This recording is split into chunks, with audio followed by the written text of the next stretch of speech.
Hi friends, വണ്ടിപ്പണിക്കാരൻ്റെ പുതിയ വീഡിയോയിലേക്ക് എല്ലാവർക്കും സ്വാഗതം. ഇന്നത്തെ നമ്മുടെ വീഡിയോ എന്ന് പറയുന്നത് 2010 മോഡൽ ഓഡിയുടെ A8 ആണ്. അപ്പോൾ ഈ വാഹനത്തിൽ വന്നിരിക്കുന്ന എഞ്ചിൻ എന്ന് പറയുന്നത് V6 3.2 എഞ്ചിനാണ്, TFSI എഞ്ചിനാണ്. അപ്പോൾ ഇതിൽ എഞ്ചിൻ ഓയിലിൻ്റെ കപ്പാസിറ്റി എത്രയാണ്, അതേമാതിരി തന്നെ ഈ വാഹനത്തിലെ എഞ്ചിൻ ഓയിലിൻ്റെ ഗ്രേഡ് ഏതാണ്, ഇതിൻ്റെ ഫിൽറ്ററിൻ്റെ പാർട്ട് നമ്പർ ഏതാണെന്നുള്ളതൊക്കെയാണ് ഇന്നത്തെ നമ്മുടെ വീഡിയോ. അപ്പോൾ ഇതിൻ്റെ എഞ്ചിൻ ഓയിൽ നമുക്ക് ഡ്രെയിൻ ചെയ്യണമെങ്കിൽ നമുക്ക് ആദ്യം തന്നെ ഇതിൻ്റെ ക്യാപ്പ് നമുക്ക് തുറക്കണം. അതേമാതിരി തന്നെ ഇതിൻ്റെ ഓയിൽ ഫിൽറ്റർ നമുക്ക് ഊരിയെടുക്കണം. അപ്പോൾ ഓയിൽ ഫിൽറ്ററിൻ്റെ പാർട്ട് നമ്പർ ഞാൻ നിങ്ങളെ കാണിച്ചു തരാം വഴിയെ. അപ്പോൾ നമുക്ക് ആദ്യം തന്നെ ഇത് ഓയിൽ ഫിൽറ്റർ ഊരിയെടുക്കാൻ നമുക്ക് 36ൻ്റെ ഒരു ബോക്സ് ആവശ്യമാണ്.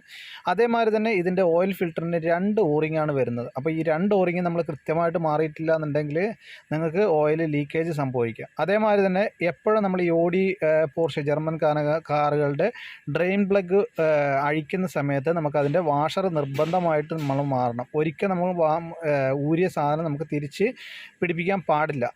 പിടിപ്പിച്ചു കഴിഞ്ഞാൽ ഷുവറായിട്ട് ലീക്കാവുന്നതാണ്. അപ്പോൾ അതുകൊണ്ട് ആരും ചെയ്യാതിരിക്കുക. ഇനി അതേമാതിരി തന്നെ ഈ വാഹനത്തിൻ്റെ ഡ്രെയിൻ പ്ലഗിൻ്റെ വാഷർ എന്ന് പറയുന്നത് നമ്മൾ സെപ്പറേറ്റ് മേടിക്കുന്ന, നമ്മൾ സാധാരണ ഫിൽറ്റർ മേടിക്കുന്ന സമയത്ത് ആ ഫിൽറ്ററിൻ്റെ കൂടെ കിട്ടത്തില്ല. നമ്മളത് സെപ്പറേറ്റ് തന്നെ നമ്മൾ ഓർഡർ ചെയ്താൽ മാത്രമേ വരത്തുള്ളൂ. അപ്പോൾ ഇതിൻ്റെ ഉണ്ട്, ഇത് സെപ്പറേറ്റ് നമ്മൾ ഓർഡർ ചെയ്തിട്ടുണ്ട്. ഇതിൻ്റെ അകത്ത് 2 ഓറിംഗ് ഞാൻ പറഞ്ഞില്ല, ഈ 2 ഓറിങ്ങും ഇതിൻ്റെ അകത്ത് ഉള്ളതാണ്. അപ്പോൾ അത് ഫിൽറ്ററിൻ്റെ കൂട്ടത്തിൽ തന്നെ കിട്ടും. പക്ഷേ ഡ്രെയിൻ പ്ലഗ് വാഷർ മാത്രം നമ്മൾ സെപ്പറേറ്റ് ഓർഡർ ചെയ്യണം.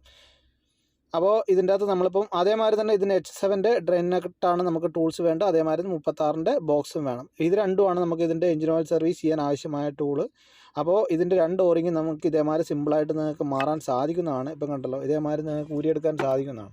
അപ്പോൾ 2 ഓറിങ് നിങ്ങൾ മാറണം. അതേമാതിരി തന്നെ ഡ്രെയിൻ പ്ലഗ് വാഷർ മാറണം. അപ്പോൾ നമ്മൾ പ്രവീണാണ് നമ്മൾ ഈ സർവീസും കാര്യങ്ങളൊക്കെ ചെയ്യുന്നത്. അവൻ കൃത്യമായിട്ട് തന്നെ അതിൻ്റെ സർവീസും കാര്യങ്ങളെല്ലാം ചെയ്യുന്നുണ്ട്. അതിനുശേഷം നമ്മൾ ഇത് ചെയ്ത് കഴിഞ്ഞാൽ ക്ലീനിങ് കൂടി ചെയ്യണതാണ്. അറൗണ്ട് 7 ലിറ്റർ തന്നെ ഇതിന് എഞ്ചിൻ ഓയിലിൻ്റെ കപ്പാസിറ്റി വരുന്നുണ്ട്. ആരും തന്നെ ഓവർ ഫില്ല് ചെയ്യാൻ പാടില്ല. ഇതിന് നമുക്ക് ഡിപ്സ്റ്റിക്കും കാര്യങ്ങളും തന്നെയുണ്ട്, നമുക്ക് മെഷർമെൻറ്റ് ചെയ്യാനും സാധിക്കുന്നതാണ്.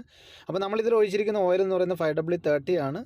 വീഡിയോ ഇഷ്ടപ്പെട്ടിട്ടുണ്ടെങ്കിൽ ഉപകാരപ്പെട്ടിട്ടുണ്ടെങ്കിൽ ചാനൽ സബ്സ്ക്രൈബ് ചെയ്യുക, എന്നെ സപ്പോർട്ട് ചെയ്യുക. Thank you for watching. Please subscribe.